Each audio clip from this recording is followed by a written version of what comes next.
Mark సువార్త 8వ అధ్యాయము 1వ వచనం. ఆ దినములలో మరి ఒకసారి బహుజనులు కూడి రాగా వారికి తిననమేయూ లేనందున యేసు తన శిష్యులను తన యొద్దకు పిలిచి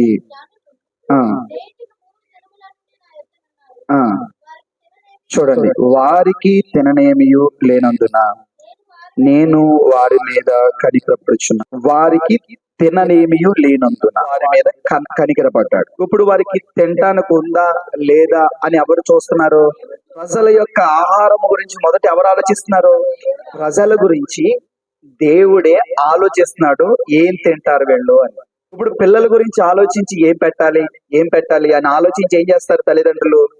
ఏదో ఒక ఆహారం, ఒక ఫుడ్ ఏర్పాటు చేసి, శ్రేష్టమైన ఫుడ్ వీరికి ఉన్నా లేకపోయినా పర్లేదు, పిల్లలకు ఉంటే చాలు అని ఒక శ్రేష్టమైన ఫుడ్ వారి కోసం సిద్ధపరుస్తారు.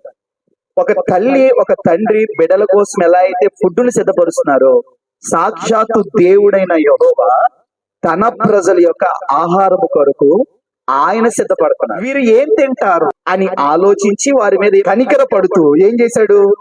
అరే ఇలా చూడండి ఒకసారి, అరే తినటానికి ఏమీ లేదు వీళ్ళకి, అరే వీళ్ళకి ఏం లేదా తినటానికి, ఎలా ఇప్పుడు? సర్లే ఏం లేదు, దేవుడు సాయం చేస్తాడమ్మా, ప్రార్థన చేయండి, ఇప్పుడు వరకు ఉన్నారు కదా ప్రార్థన చేయండి అని సరిపెట్టుకోవట్లేదు. కనికర పడ్డాడంటే దాని అర్థం ఏంటి? ఆ లోటు తీర్చబడుతున్నది దాని అర్థం. అందుకే రోమపత్రికలో ఒక మాట అంటాడు, ఎవని ఎడల కనికర పడతానో వాని ఎడల మాత్రమే కనికరపడదు. ఎవరి ఎడల కృప చూపాలనుకుంటానో వాని ఎడల మాత్రమే కృప.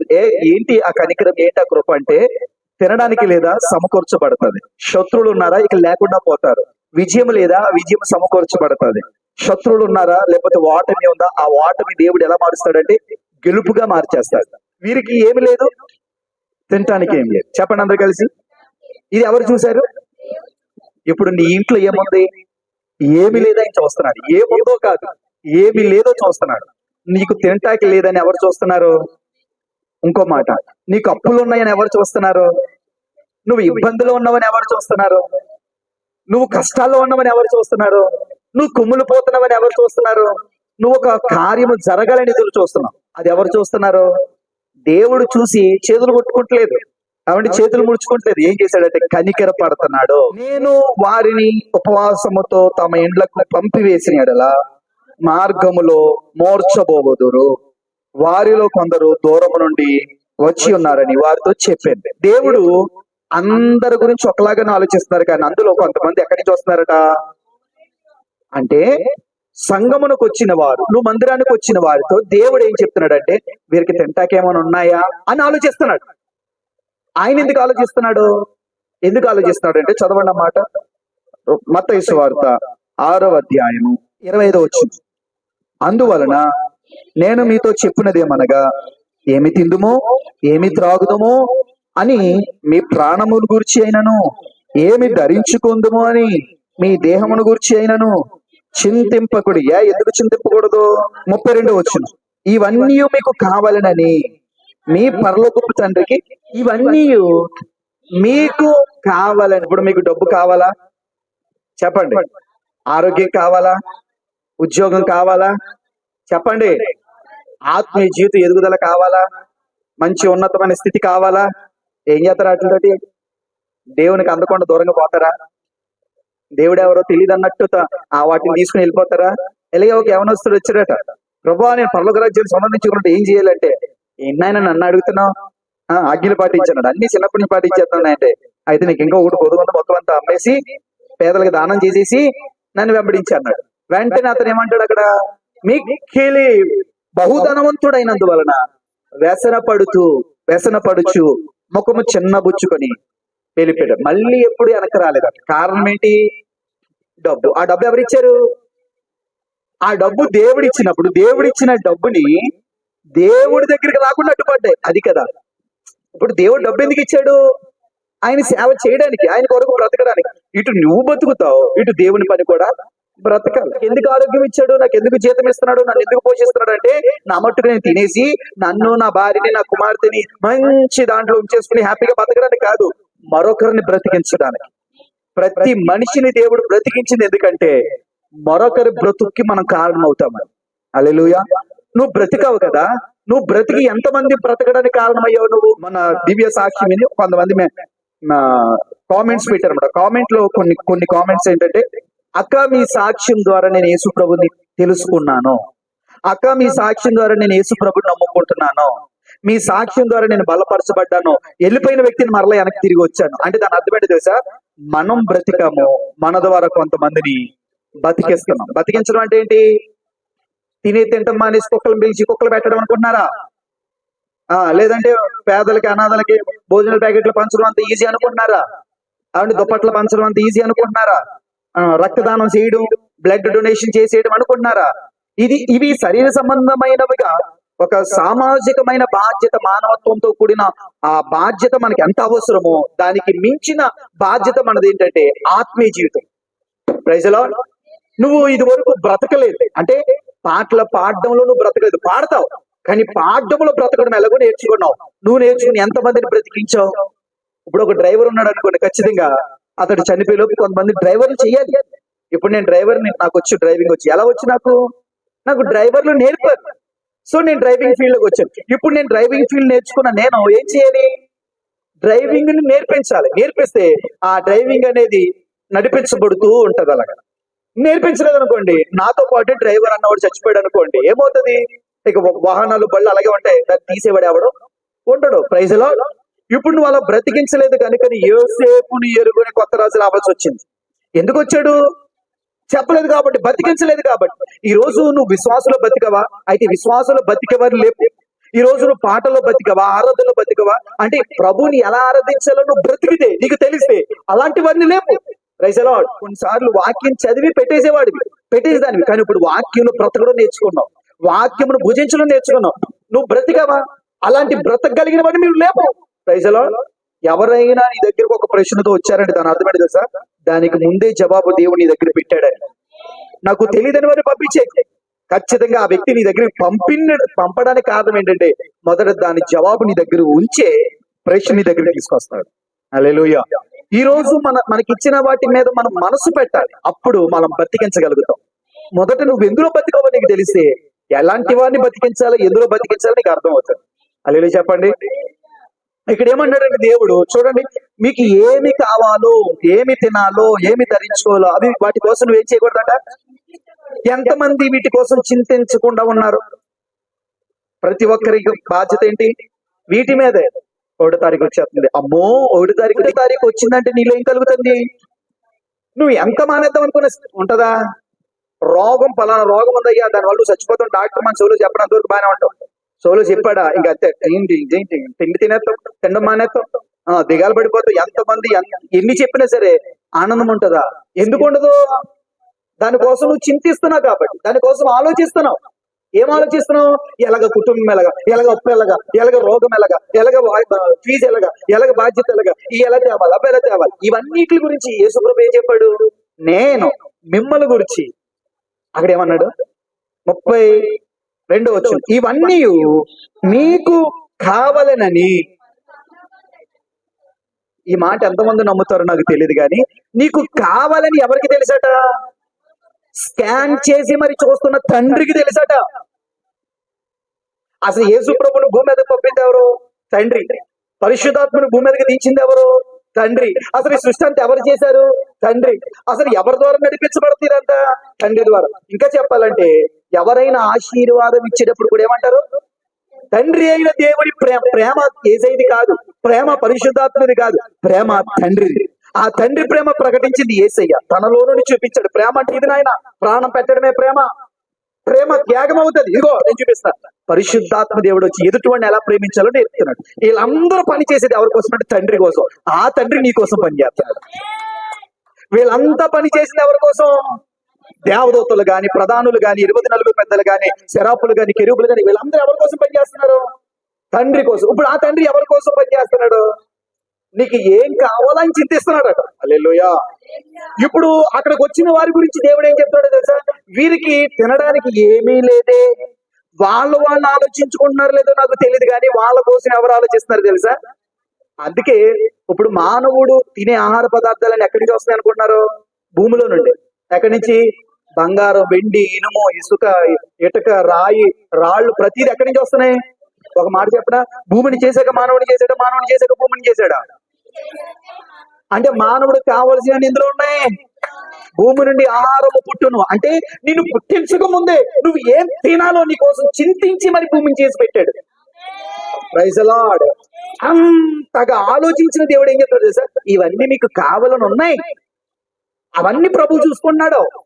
ఎంతలాగా ఆలోచిస్తున్నాడు తెలుసు. మళ్ళీ రండి ఒకసారి మార్కు సువార్తలకు రండి. నేను వారిని ఉపవాసము తింట్లకు పంపివేసి ఎడల మార్గములో ఒకవేళ వచ్చిన వారు, దేవుని సన్నిధికి వచ్చిన వారు ఈ అవసరతలు ఏమన్నా తీర్చకుండా వెళ్ళిపోతే వాళ్ళు ఏమవుతారట?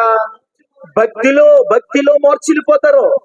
ఇంకా భక్తిలోనికి బయటికి రాలేరు వాళ్ళు, భక్తిలో నిలబడలేరు వాళ్ళు, భక్తిలోనే మోర్చిల్లిపోతారు. విశ్వాసం చచ్చిపోద్ది, విశ్వాసంలో ఫిట్స్ వచ్చేద్ది, విశ్వాసంలో వారు కృంగిపోతారు. దీని గురించి ఏం ఆలోచిస్తాడు? ఒకటి, మోర్చిపోదురు. వారిలో కొందరు ఎందుకు మోర్చిపోదురట? వారిలో కొందరు ఎక్కడి నుంచి వచ్చారట అంటే దాని అర్థం అనుకుంటున్నారు, రాలేని స్థితిలో ఉండి కూడా వచ్చారు వాళ్ళు. పర్లేదు అన్ని సమకూర్చబడ్డాయని వచ్చిన వాళ్ళు ఒకళ్ళు అయితే, ఏమీ లేకపోయినా దేవుడు ఏదైనా సహాయం చేస్తాడేమో అని ఒక నిరీక్షణతో, ఆలోచనతో రాలేని స్థితిలో ఉండి వచ్చారు. వారు దూరం నుంచి వచ్చారు, రాలేకుండా వచ్చారు. Praise the lord. ఇంటి పక్కన ఉన్నంత ఈజీ అనుకుంటున్నారేమో దేవుని సన్నిధికి రావడం. కాదు. అన్ని అడ్డంకులు పెడతాడు, అన్ని ఇబ్బందులు పెడతాడు సాతానుగాడు, అన్ని కష్టాలు. సాతానుగాడికి దేవుడే పర్మిషన్ ఇస్తాడు. Praise the lord. ఆ పర్మిషన్ తీసుకుని అన్ని బంధించాల్సినవన్నీ బంధించి వాడి చుట్టూ వేయాల్సిన కంచెంతా వేసేసి ఏం చేస్తాడు తెలుసా? సాతానుగాడు నిన్ను వెళ్ళవకుండా చేస్తాడు. ఒక్కొక్క అడుగు నువ్వు తీసుకుని రావాలంటే ఎంత భారం అనుకుంటున్నారు? కుటుంబంలో ఉన్న పరిస్థితులను బట్టి ముందుకు రావాలంటే, అనారోగ్య పరిస్థితులు బట్టి ముందుకు రావాలంటే, ఇబ్బందికరమైన పరిస్థితులు బట్టి ముందుకు రావాలంటే ఎంత కష్టం అనుకుంటున్నారు? హల్లెలూయా. అందుకు యేసు ప్రభు ఏమన్నాడు తెలుసా? వారు రాలేకుండా వచ్చారయ్యా, వాళ్ళు అడుగులు వేయలేని స్థితిలో ఉండి వేశారయ్యా. అప్పుల బాధలు వారి చెవులు మారిపోకపోతున్నా సరే వారు పరిగెత్తుకుంటూ దేవుని సన్నిధికి వచ్చారయ్యా. వాళ్ళ ఇంట్లో ఇబ్బందికరమైన పరిస్థితులు ఉన్నా సరే, దెబ్బలు తింటున్నా, నిందలు పడుతున్నా, అవమానాలు పడుతున్నా, చుట్టుపక్కల ఉన్న వాళ్ళందరూ కూడా ఎన్నో సూటుపొడి మాటలతో నిందలు వేస్తున్నా, వాటన్నిటిని ఛేదించుకుంటూ ఒక్కొక్క అడుగు వేసుకుంటూ వచ్చారయ్యా. వారు మోర్చిల్లిపోకుండా ఉండాలంటే వారిని పట్టించుకోవాల్సిన బాధ్యత నాది అంటున్నాడు. హల్లెలూయా. ఈ రోజు వాక్యం వింటున్న వారు ఎవరైనా సరే, నేనేమంటాను తెలుసా? నీకు ఏం కావాలో దేవుడు పట్టించుకుంటున్నాడో అది మామూలు పట్టింపు కాదండి. దేవుడు ఏమని ఆలోచిస్తున్నాడు తెలుసా? వారు మోర్చిల్లిపోతారు. ఎక్కడి నుంచి వచ్చారు వాళ్ళు? చదవండి కిందకి. అందుకు దేవుడు ఎలా జోక్యం చేసుకున్నాడు చదవాలి. అందుకు ఆయన శిష్యులు ఈ అరణ్య ప్రదేశంలో ఒకడు ఎక్కడ నుండి రొట్టెలు తెచ్చి వీరిని తృప్తిపరచగలడని, ఎక్కడి నుంచి అంటది? దేవుడు ఎందుకు ఆలోచిస్తున్నాడు? ఉండింది అరణ్యం కాబట్టి. ఉండిందేంటి అంటే నువ్వు తలపెట్టిన ప్రతి పని ఫెయిల్యూర్ అయింది. నువ్వు ఎదురు చూస్తున్నవన్నీ వెనక్కి వెళ్ళిపోతూనే ఉన్నాయి. నువ్వు అనుకుంటున్న ఏవి జరగకుండా నిరుత్సాహ పరిస్థితుల్లోనికి తీసుకెళ్ళిపోయాయి. ఒక్కొక్క అడుగు ఎంత వేసినా సరే ఏం కనబడుతుందంటే శూన్యమే కనబడుతుంది. ఎడారిలో మీకు తెలుసో తెలీదో, అదిగో అక్కడ నీళ్ళు ఉన్నాయని పరిగెట్టుకుని వెళ్తామంటే అక్కడ నీళ్ళు ఉండవట. అక్కడ దాకా ఎందుకు ఇప్పుడున్న కొండల చోటే అదిగో కొండ దగ్గరికి వెళ్దాం అనుకోలేవు, వెళుతుంటే అది వెళ్తానే ఉంటుంది. దేవుడు ఎక్కడుండి ఆలోచిస్తున్నాడో తెలుసా? డిమార్ట్ ని పక్కన పెట్టి ఆలోచించట్లేదు. ఎక్కడ ఆలోచిస్తున్నాడు? బెస్ట్ ప్రైజ్ పక్క నుండి ఆలోచించట్లేదు. ఒకటి కొంటే 3 ఫ్రీ అని ఆఫర్లో, పండగ సీజన్ లో వచ్చిన ఆఫర్లు ఉన్నప్పుడు ఆలోచించట్లేదు. ఏమి నీ జీవితంలో లేనప్పుడు నీ కోసం ఆలోచిస్తున్నాడు. ఏది నీ బ్రతుకులో లేనప్పుడు యేసు ప్రభు ఏం చేస్తున్నాడు చెప్పండి అమ్మా? నీ కోసం చెప్పండి అందరూ. దేవుని సన్నిధిలో చాలా యథార్థంగా కూర్చోండి, భయంతో కూర్చోండి. ఎలా పడితే అలా కూర్చోద్దు అసలు. అమ్మ కాల్ షాప్ కూడా మానేయండి, వెళ్ళిపోతే చైర్లోకి వెళ్ళిపోయి కూర్చోండి. దేవుని సన్నిధిలో చక్కగా కూర్చోండి. ఒక్క 10 నిమిషాలు ఇంకా భోజనం వెళ్ళిపోతాం. భయభక్తులతో కూర్చోండి. హల్లెలూయా. మీరు దాని మీదకి వెళ్ళిపోతే సీట్ మీదకి వెళ్ళి అక్కడ కూర్చుంటే నేను చూడడానికి బాగుంటది. నాకు వెళ్ళిపోండి, త్వరగా వెళ్ళిపోండి అక్కడ. హల్లెలూయా చెప్పండి, దగ్గరగా చెప్పండి. అర్థమవుతుంది ఏమైనా మీకు? ఏమర్థమవుతుంది? అరణ్యములో, రైట్ చెప్పండి. అరణ్యములో ఏం చేస్తాడట? బంధువులందరూ ఉన్నప్పుడు దేవుడు మంచి కుటుంబాన్ని మాకు ఇచ్చాడు అంటావేమో.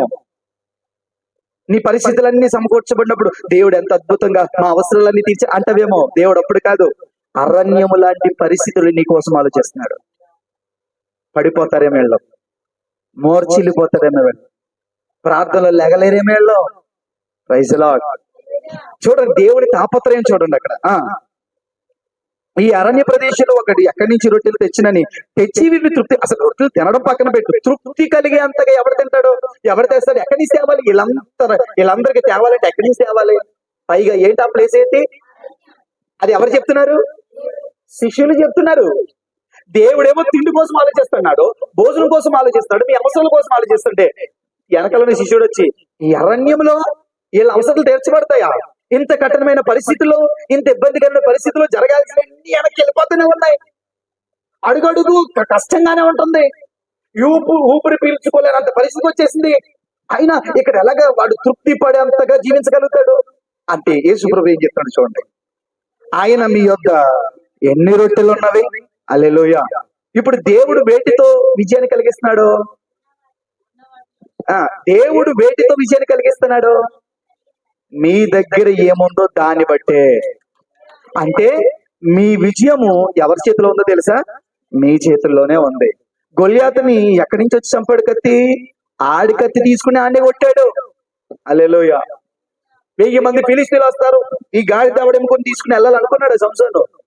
వెళ్ళిపోయాడంటే దారిలో ఇచ్చాడు, ఆయన దారిలోనే చంపేశాడు, దారిలోనే పడేశాడు. అంతే. నువ్వు నేను ఎలా ఉండాలి తెలుసా? దారిలో వచ్చి దారిలోనే ఖర్చు పెట్టేసి దేవుని కోసం సాగిపోవాలి. అందుకని దారిలో వచ్చి నేను పోగేస్తాను, నాతో పాటు తీసుకెళ్తాను. ఏంటది? భార్య వస్తుంది, వెళ్ళిపోవడమే. పిల్లలు వస్తారు, వెళ్ళిపోవడమే. భర్త వస్తాడు, వెళ్ళిపోవడమే. తల్లిదండ్రులు ఉంటారు, వెళ్ళిపోవడమే. అంతేగాని వీళ్ళ కోసం నువ్వు లేకపోతే అని ఎడుతూ కూర్చోకూడదు. Praise the Lord. గాడి దావడేముకు దొరికిందని దాంతో పట్టుకుని చంపేశాడు, దాన్ని పట్టుకుని వెళ్ళాడా? అక్కడే వదిలేశాడు. తర్వాత జడ తీసుకెళ్లిపోయి దేనికో కట్టేసి వేసేసింది. అంతే. మొత్తం జడతో ఇలా పీకితే మొత్తం లెగిసి వచ్చేసింది. అది ఎక్కడ ఆయన అక్కడికే ఇచ్చాడు దేవుడు. ఎక్కడ అవసరత అక్కడ తీర్చబడుతుంది. ఇక్కడ అవసరత మరొక దాని కొరకు దాచి చూస్తాం మనం. ఇప్పుడు తీసుకొచ్చిన మన్న రేపటి వరకు ఉంచొద్దు అన్నాడు, ఇప్పుడే తినేయండి అన్నాడు. కానీ వీళ్ళు ఏం చేశారు? ఉంచారు. ఏమైంది? అది చూసారా? మీరు దీన్ని చూసుకుంటే రేపటి కోసం ఆలోచిస్తున్నారు, కానీ ఇది పాడైపోతుంది. ఇది పాడైపోయింది, నీ దగ్గర ఉంటే నువ్వు కూడా పాడైపోతావు. ఆమె ఎక్కడ ఆయుధం అక్కడే వాడాలి. చెప్పండి అందరు కలిసి, అది వాడాలి. దావీదు గొల్యాతు దగ్గరేమో గొల్యాతు ఖడ్గం తీసి చెప్పాడు. ఇంకా చాలా యుద్ధాలు చేశాడు, అక్కడ గొల్యాతు ఖడ్గం లేదు. ఏ ఖడ్గం ఉంది? ఆయన వేరే ఖడ్గం ఇచ్చాడు, దాంతో కూడా చేసుకున్నాడు. కొన్నిసార్లు ప్రార్థననే ఖడ్గంగా మార్చాడు. ఖడ్గాలు మారుతున్నాయి. దేవుడు టెన్షన్ పడుతున్నాడు, దేవుడు నీ కోసం ఆలోచిస్తున్నాడు. ఇవన్నిట్లు పోగేసుకుని ఇది ఉంచుకుంటే రేపు ఉపయోగపడు. ఎవరు నువ్వు? రేపుడుకు ఉపయోగపడలేని స్థితిలో దేవుడిని నడిపిస్తాడు అనుకున్నావేమో. ఎప్పుడు ఉపవాసం పెట్టాలో అప్పుడు ఉపవాసం పెడతాడు. ఏమండి? ఎప్పుడు ఉపవాసం పెట్టాలో అప్పుడు ఉపవాసం పెడతాడు. ఎప్పుడు నీ నోట్లో నవ్వు ఉండాలో అప్పుడు ఇస్తాడు. అంటే దేవుడు విజయం దేంతో ఇస్తాడమ్మా? చెప్పండి అందరు కలిసి. ఎస్తేరు కాలంలో మరణం యోధా వంశం మీద అందరికి వచ్చేసింది. ఎలా విడుదల పొందారు? ఉపవాసం. ఎక్కడుంది ఉపవాసం? ఎస్తేరులో ఉందా, బయట నుంచి చెప్పు తెచ్చుకుందా? తన దగ్గరున్న ఆయుధాన్ని వాడింది. ఇప్పుడు నీ కుటుంబంలో ఉన్న పరిస్థితి అయినా, నువ్వు ఎదుర్కొంటున్న పరిస్థితి ఏదైనా సరే, నీలో ఉన్నదాన్ని వాడు. అది ఏంటో తెలియాలంటే ఆయన దగ్గరికి వెళ్తేనే ఆయనే తీసి ఇదిగో అమ్మ నీ దగ్గర ఉంది అని వాడతాడు, చూపిస్తాండి. హల్లెలూయా. ఆయన చూపించిన దాంతో నువ్వు వాడితే బాగానే ఉంటుంది. ఆయన చూపించకుండా నాకు తెలుసు అని చెప్పి దేని పడుతుంది అని తీసుకెళ్ళిపో, ఫీజు కూడా వేద్దాం. మీటర్ కనుక పనిచేయదు. ఇప్పుడు కరెంటు ఎందుకు పనిచేయట్లేదు, ఎలగట్లేదు అంటే పని కట్టుకుని ఇంకో వైరు తేవక్కర్లేదు. ఇక్కడే ఏదో ప్రాబ్లం అయింది. ఆ కరెంటు వస్తే అప్పుడు చెప్తాడు, ఏమండి ఈ వైపు దానికి తగిలితే సరిపోద్దండి.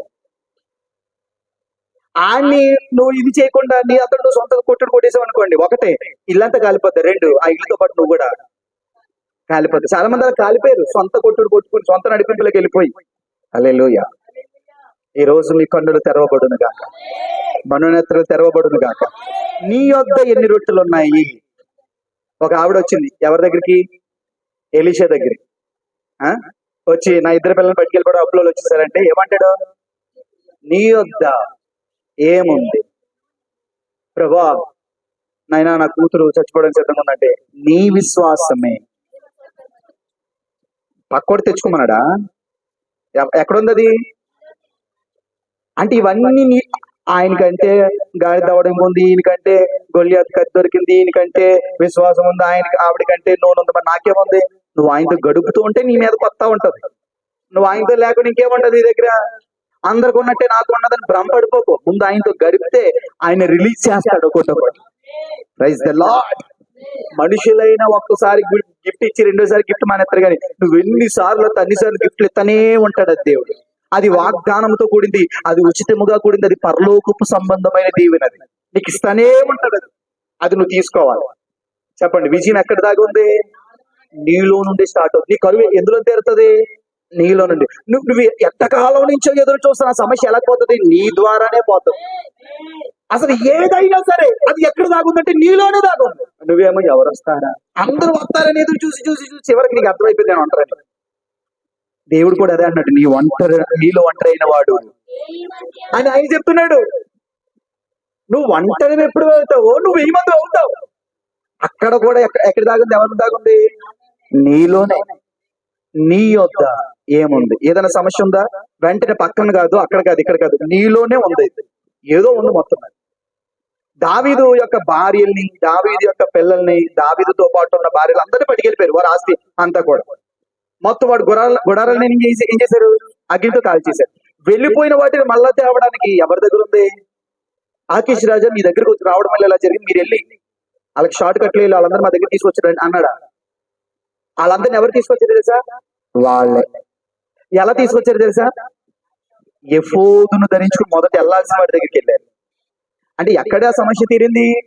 అక్కడ ఒక మాట ఉందండి, ఒక్క డెక్క కూడా విడబడలేదండి, ఒక్క దాన్ని కూడా విడిచిపెట్టలేదట. అంత కోల్పోయింది అంతటి నేను చేశాడు.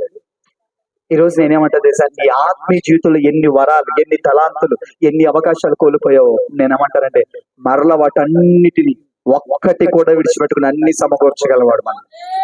హల్లెలూయా. రైట్. నెక్స్ట్ సొల్యూషన్ అండి. దేవుడు ఇచ్చిన సొల్యూషన్ మనకి చెప్తున్నాడు.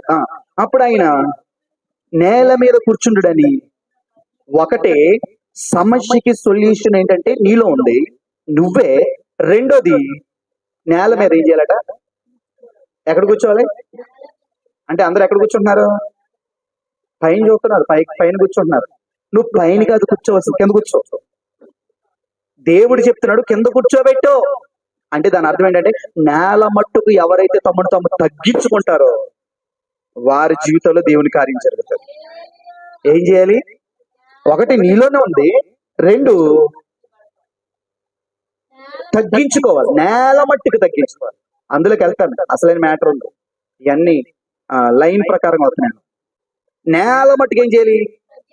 అది ఇప్పుడు నువ్వు ఎంత పరిచరించి, ఎంత పాట పాడి, ఎంత మెసేజ్ చెప్పి, ఎంత వర్తమానం చెప్పి, ఎంత ఆరాధించి, ఎన్ని పాటలు పాడు, ఎంత మందికి స్వార్థ చెప్పి, ఎంత ఉపయోగపడు, ఎంత స్వార్థ కోసం, పరిచర్య కోసం, ఎంత కానుకలు విత్తు, అయినా సరే నువ్వేం చేయాలి?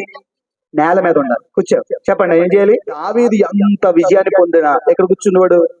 మెన్నలి వంటి వాడిని కింద కూర్చున్నాడు. పేతురు, యోహాన్లు ఇద్దరిద్దరిని పంపించినప్పుడు శిష్యులందరూ వెళ్ళి అద్భుతాలు చేశారు, స్వస్థతలు పరిచారు, చనిపోయిన వారు లేపారు, దయ్యాలు వెళ్ళగొట్టారు. మళ్ళీ వెనకొచ్చి దేవుడు ఏమన్నా కూర్చొని అన్నాడు. దయ్యాలు పట్టిన వారిని విడిపించిన తర్వాత వాళ్ళు ఏం చేశారు? ఆయన చూడడానికి అది ఎక్కడ కూర్చున్నాడు? విడుదల పొందానని చెప్పలేదు, కింద కూర్చున్నాడు. ఇప్పుడు వీళ్ళందరినీ ఎక్కడ కూర్చోమన్నాడు? మరి ఎక్కడ కూర్చుంది? ఆయన పాదాల దగ్గర కూర్చుంది. ఎస్తేరు ఎక్కడ కూర్చుంది? ఉపవాస ప్రార్థనలు కూర్చుంది. అబ్రహాం ఆశీర్వదించబడ్డానికి ఏం చేశాడు? సాగిలపడి నేల మీద దిగాడు. Praise the lord. దావీదు ఎప్పటికప్పుడు సాష్టాంగ నమస్కారాలు చేయడమే. కూర్చోరా బాబు అంటే నేను సాగిలపడిపోతాడు. ఎవరు? అది రాజు అయింది. రాజు అనే ఫీలింగ్ భార్యకు ఉంది, కానీ రాజు అనే ఫీలింగ్ ఆయనకి లేదు. అందుకే నేల కంట దిగాడు. ఈ రోజులో స్టార్టింగ్ దేవుడి పరిచర్యకు వచ్చినప్పుడు కానీ, సంఘానికి వచ్చినప్పుడు కానీ ఎంత విధేయత, ఎంత తగ్గింపు, ఎంత లోబడే మనసు. రాను రాను పోను ఏమవుతుంది? సీనియారిటీ పెరుగుతుంది కదా, కొత్త వాళ్ళు వస్తారు కదా, వాళ్ళ ముందు వీళ్ళ లెవెల్ పెరిగిపోతుంది. ఎంత పెరిగిపోతుంది అనుకుంటే మాకు తెలిసిలే అన్నట్టుగా పెరిగిపోతుంది. అలాంటి వాళ్ళతో చెప్తున్నాడు కింద కూర్చో. అమ్మా ఎక్కడ కూర్చోవాలి? నీ పరిస్థితి మారాలంటే నువ్వు పైకి ఎక్కేసి ఉండవేమో, 3 ఫ్లోర్లకే 5 ఫ్లోర్లకే ఎన్ని ఫ్లోర్లు ఎక్కేసినా సరే నువ్వు ఎంత తొందరగా అయితే అంత తొందరగా దిగేసి కింద కూర్చుంటే అంత మంచిది. హల్లెలూయా. స్టార్టింగ్ సేవ అంటే ఎలా భయపడ్డావో, సేవకుడు అంటే ఎలా విధేయత చూపావో, స్టార్టింగ్ సంఘం అంటే ఎంత భయంతో ఉన్నావో, అదే భయం మరలా నువ్వేం చేయాలి? కనుపరచాలి. నేల మీదకి వచ్చే వరకు కూడా దేవుడు నీ సమస్య నుంచి నిన్ను విడిపించలేడు. నేల మీదకి దిగో. హల్లెలూయా. మీ జీవితంలో ఇప్పుడే చాలా కార్యాలు జరగాలని మీరు అనుకుంటున్నారు. మీ జీవితంలో ఎప్పటి నుంచో జరగలేని కార్యం జరగాలనుకుంటున్నారు. అవన్నీ జరగాలంటే నువ్వు ఎక్కడో ఉన్నావు, నేల మీదకి వచ్చి ఎక్కడ రావాలి? నేను అంటాను, దేవుడు తన కార్యాన్ని చేయబోతున్నాడు. మూడోదిగా ఆయన ఒక మాట అంటాడు చూడండి. జనులకు ఆజ్ఞాపించి 7 రొట్టెలు పట్టుకుని అది నేల మీద కూర్చుని ఏం చేయాలి? వర్షిప్ చేయాలి, ఆరాధన. ఆహారం లేదని ఇబ్బందులు ఉన్నాడు, వారి కోసం ఎదురు చూస్తున్నాడు, వారి కోసం ఆలోచిస్తున్నాడు. ఆలోచించబడిన వారు ఎవరైతే ఉన్నారో వారు ఏం చేయాలంటే 3 విషయాలు చేయాలి. ఒకటి, నీలో ఏదైతే ఉందో దాన్ని ప్రభు కోసం వెచ్చించాలి. 5 తలాంతులు ఇచ్చాడు, 2 తలాంతులు ఇచ్చాడు, 1 తలాంతు ఇచ్చాడు. 5 ఉన్నవాడు దాన్ని ఇంకో 5 చేశాడు. 2 ఉన్నవాడు మరొక 2 చేశాడు. 1 ఉన్నవాడు దాన్ని ఇంకా చూడకుండా గొయ్యి తీసి కప్పెట్టేశాడు. ఇంకా 1 తలాంతు ఉంది, నేను ఇంకోటి చేయాలని మనసు ఎక్కడ ఉంటుంది? వాడికి ఉండనే ఉండదు. అందుకే దాన్ని తీసి ఏం చేశాడు అంటే, నీలో ఉన్నది ఎప్పటికప్పుడు ఏం చేయాలి? 1, నీలో ఉన్నదాన్ని చేయాలి. 2, నేల మీద కూర్చోవాలి. 3, కృతజ్ఞతాస్తుతులు అంటే వర్షిప్ చేయాలి ఎప్పటికప్పుడు. ఎవరి కోసం చెప్తున్నాడు ఇవన్నీ? ఎవరికైతే మేలు చేయాలనుకుంటున్నాడో దేవుడు వారి కోసం. ఇంతకీ ఎవరికి చేస్తాడో అది చెప్పి ముగించుకుంటాం. ఎక్కడ చేశాడు? అరణ్యం. అనండి అందరూ. అన్నున్నప్పుడు ఏదైనా చేద్దాం అనుకున్నామా, మరి ఏమీ లేదు కదా, ఏం చేస్తాడు? మనుషులు దాటిపోతారు. ఎప్పుడు ఏమీ లేవు అప్పుడు వస్తాడు, దిగి వస్తాడు. అది ఆయుధం పట్టుకొని వస్తాడు. అమ్మ మా ప్రయత్నం మేము చేస్తాం, సరైన సమయంలో తీసుకొచ్చారు. సరైన సమయం దాటిపోతే ఏం చేస్తాం? మేము కూడా ఏం చేయలేము. అది మ్యాటర్. హల్లెలూయా. ఇది దేవుని యొక్క ప్రభావంతో కూడిన కార్యాలు. అమ్మే, ఏమి తిందుమా, ఏమి త్రాగుదుమా, ఏమి ధరించుకుందుమా అని ఎందుకు చింతించకూడదమ్మా? ఇవి నాకు కావాలి అనండి. ఇవి నాకు కావాలని నా పరలోకమందున్న తండ్రి ఆలోచిస్తున్నాడు. ఏంటి, నీకు రొట్టె ఇవ్వడానికి పరలోకం నుంచి రావాలా? ఈ భూమి సరిపోదా? ఆ రొట్టె కూడా ఆయనే పంపించారు. ఏలియాకి ఎవరు పంపించారు? లోకంలో ఉన్న వాళ్ళని పంపించలేడేటి? లోకంలో తినలేడేటి? పక్షులు వెళ్తావంటే వాటిని చంపుకొని తినలేడా? నేనే పంపిస్తాను, నా చేతితో పెడతాను నీకు ముద్ద. అది నా చేతితో పెడతాను రా నీకు ముద్ద. ఆయన పంపించాలి. ఎవరి కోసం ఆలోచిస్తాడు తెలుసా? ఎవరి కోసం చింతించొద్దు అన్నాడు తెలుసా? ఇక్కడ ఎవరి కోసం చింతిస్తాడు? అదో పాయింట్. ఇక్కడేమో ఎవరి కోసం చింతిస్తాడు, ఇక్కడ ఎవరి కోసం చింతిస్తున్నాడు? వీళ్ళు తినడానికి ఏమీ లేదని ఎవరి కోసం ఆలోచించాడు అనుకున్నారు? అక్కడ ఎవరి కోసం ఆలోచిస్తాడు తెలుసా? జనులే. ప్రజల కోసం కాకపోతే పశువుల కోసం, జంతువుల కోసం ఆలోచిస్తాడేటి? ఎవరు ఆ జనులు అంటే, చదవండి అన్నమాట. 2వ వచనం, 8వ అధ్యాయం 2వ వచనం. జనులు నేటికి, పాయింట్ అండర్లైన్ చేసుకున్న పాయింట్.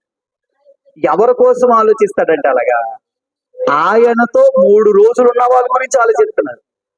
ఆయనతో లేకుండా గిర్ర మంది తిరుగుతుంటే ఆలోచించడో, ఇక్కడ ఆల్ నైట్ జరుగుతుంటే గుర్ర పెట్టి మంచం మీద పడుకుంటే ఆలోచించడో, ఉపవాస ప్రార్థన జరుగుతుంటే నాకు వేరే పనులు ఉన్నాయని డ్యూటీ మీద డ్యూటీలు చేసుకుంటూ పనుల మీద పనులు చేసుకుంటూ ఉంటే ఆలోచించడో. ఎవరి కోసం ఆలోచిస్తాడు? నా దగ్గర గడిపిన వారి కోసం ఆలోచిస్తాడు. నేటికి 3 దినములు, కానీ 3 రోజులు ఏమైనా మాట్లాడా? 3 రోజులు ఏం మాట్లాడాడు, కానీ 3 రోజుల తర్వాత మాట్లాడాడు. అది అంటే ఆ 3 రోజులు వస్తారా? 1 రోజు వచ్చి 2 రోజులు ఎగ్గొడతారా? లేకపోతే 2 రోజులు వచ్చి 1 రోజు ఎగ్గొడతారా? లేదా 3 రోజులు వస్తారా అని చూస్తాడు వాడు దేవుడు. సంఘములో 3 రోజులు ఫాస్టింగ్ ప్రేయర్ జరుగుతుంటే ఆ 3 రోజులు ఉన్నావా లేదు ఎవరు చూస్తున్నారు? దేవుడు చూసి ఏం చెప్తున్నాడు? తన శిష్యులతో. ఇప్పుడు తన శిష్యులు ఎవరు అనుకుంటున్నారు? దేవుని దూతలు. నా బిడ్డ 3 రోజుల నుంచి నా దగ్గరే ఉంది, ఇప్పుడు మళ్ళీ ఇంటికి వెళ్తుంది, ఇదే పరిస్థితి వెళ్తే పడిపోతుంది, పడకుండా నేను ఇస్తున్నాను, నిలబెట్టు. పడిపోతున్న కొన్నిసార్లు మనం దేవుడు చేసే ఆశ్చర్యమైన సహాయం చక్కగా నిలబెడతాం. ప్రభా నీ కోసం బతకాలనైనా అని ఆశయం మనలో ఎలా కలిగిస్తుంది తెలిసే? దేవుడిచ్చే సహాయం అలా ఉంటుంది. రైజలా చూస్తాడు ఈ 3 దినాలు కూడా. ఈ 3 దినాలు వీళ్ళు ఉన్నారు, దేవుడు వీళ్ళ కోసం ఆలోచించాడు. ఈ 3 దినాలు నువ్వు ఉంటావా? అయితే నీ కోసం తప్పకుండా ఆలోచిస్తాడు. నేనేమంటానంటే, ఈ ఉపవాస ప్రార్థన గురించే కాదు, ఒక 3 రోజులు దేవుడితో గడపడానికి నీ గది నువ్వు ఏర్పాటు చేసుకో. 3 రోజులు అప్పటికే వారు గడిపారట. ఇప్పుడు నువ్వు వచ్చి ప్రభా వాళ్ళు అద్భుతం చేసావు, వీళ్ళు అద్భుతం చేసావు, నాలో కూడా అద్భుతం చేసే అంటే ఎందుకు చేస్తాడో? నువ్వు ఆయనతో గడిపితే చేస్తాడో. చిల్లిపోతారేమో అని ఎవరి కోసం ఆలోచిస్తున్నాడు? ఆయన దగ్గర కూర్చున్న వాళ్ళ గురించి ఆలోచిస్తున్నాడు. ఎవరి కోసం దూరం నుంచి వచ్చారని ఆలోచిస్తున్నాడు? ఎవరైతే ఆయనతో గడిపారో ఆయనతో గడిపిన వారి కొరకే ఆలోచిస్తున్నాడు. ఆయనతో గడపకుండా ఆయన నీ కోసం ఆలోచించడు. నువ్వు ఎంత ఏడు, ఎంత బాధపడు, ఎంతగా రోధించు, అయినా అద్భుతం చేయడు. కారణం ఏంటో తెలుసా? ఆ రోదన, ఆ వేదన, కన్నీరు, ఆ బాధ, ప్రసవ వేదన ఎక్కడ పడాలి? ఆయన సన్నిధిలో పడాలి. నువ్వేమో అందరి దగ్గర పడతావు, ఆయనతో గడపకుండా. దేవుడికి వచ్చిన మైనస్ నీకు నాకు ఏంటంటే తెలుసా? దేవుని దగ్గర నుంచి మనం ఆయనతో గడపం, మిగిలిన వాళ్ళందరితో గడుపుతాం. నీ పిల్లలతో గడుపుతావు, నీ భర్తతో గడుపుతావు, నీ భార్యతో గడుపుతావు, నీ తల్లిదండ్రులతో గడుపుతావు, నీ బంధువులతో గడుపుతావు, నీ ఇల్లుతో గడుపుతావు, నీ వస్తువులతో గడుపుతావు, కుక్కతో గడుపుతావు, పిల్లుతో గడుపుతావు, సిలకతో గడుపుతావు, టీవీతో గడుపుతావు, సెల్ ఫోన్తో, అందరితోనూ గడుపుతావు. కానీ ఎవరితో గడపవు? అది ఎవరి గురించి ఆలోచిస్తాడో? దేవుని కొరకు, దేవుని సన్నిధిలో ఉండేవాడి కోసం. ఏమన్నాడు అక్కడ?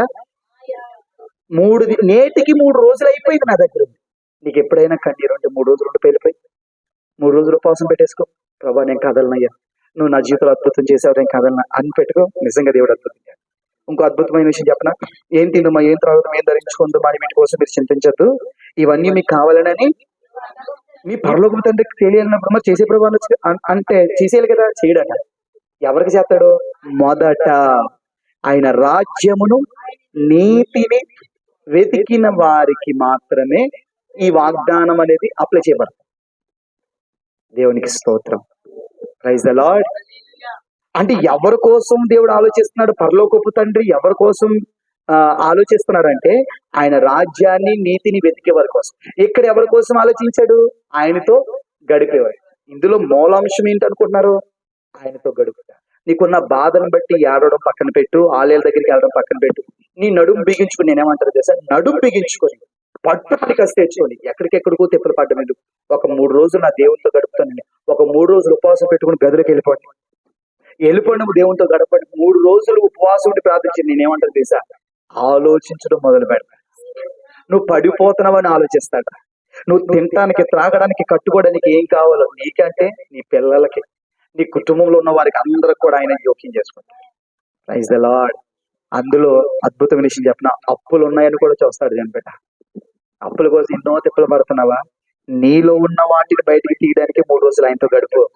ఆయన రాజ్యమును, నీతిని వెతికితే అక్కడ ఒక మాట ఉంటది, తమ దేవుణ్ణి ఎరుగువారు బలము కలిగి గొప్ప కార్యాలు చేస్తారు. ఎందులో ఉంటది వాక్యం? దానియేలు పుస్తకంలో ఉంటది. ఎవరు గొప్ప కార్యాలు చేస్తారో? దేవుణ్ణి ఎరిగితే నీలో నుండి గొప్ప కార్యాలు చేయడం ప్రారంభం అవుతాయి. నేనేమంటానంటే నీ దగ్గరున్న దాంతోనే దేవుడు విజయకరమైన సూచకపు జెండాను ఎగరేసేలా చేస్తాడు దేవుడు.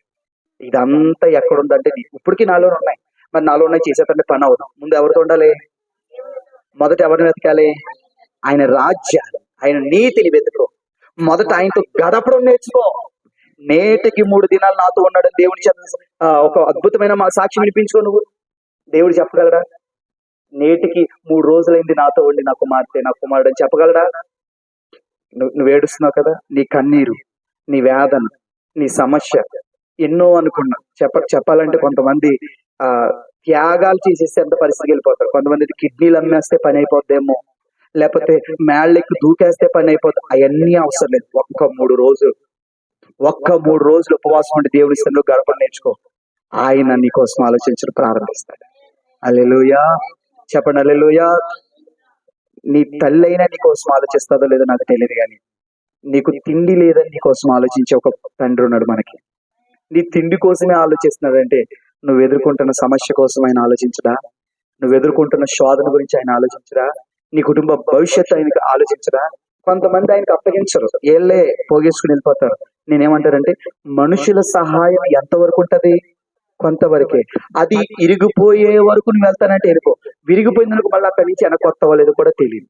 అందుకే దేవుడు ఏం చెప్తున్నాడంటే విరిగిపోకముందే, దుర్దినములు రాకముందే,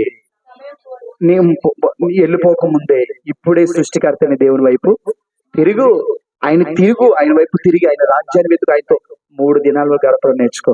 నిజంగా నీ అవసరత ఏదైనా, నీ కన్నీరు ఏదైనా ప్రభువే అద్భుతమైన సహాయం ఇచ్చి నీ ద్వారానే దేవుడు ఆ కార్యాన్ని జరిగిస్తాడు. ఆమె యోసేపు పరిస్థితి చూసుకుంటే చాలా కష్టంగా ఉంది, చాలా కఠినంగా ఉంది. నీళ్ళు లేని గూతులు వేశారు, ఇష్మాయిల్కి అమ్మేశారు, ఐగుప్తులకు అమ్మేశారు. అక్కడ బానిస అయిపోయాడు.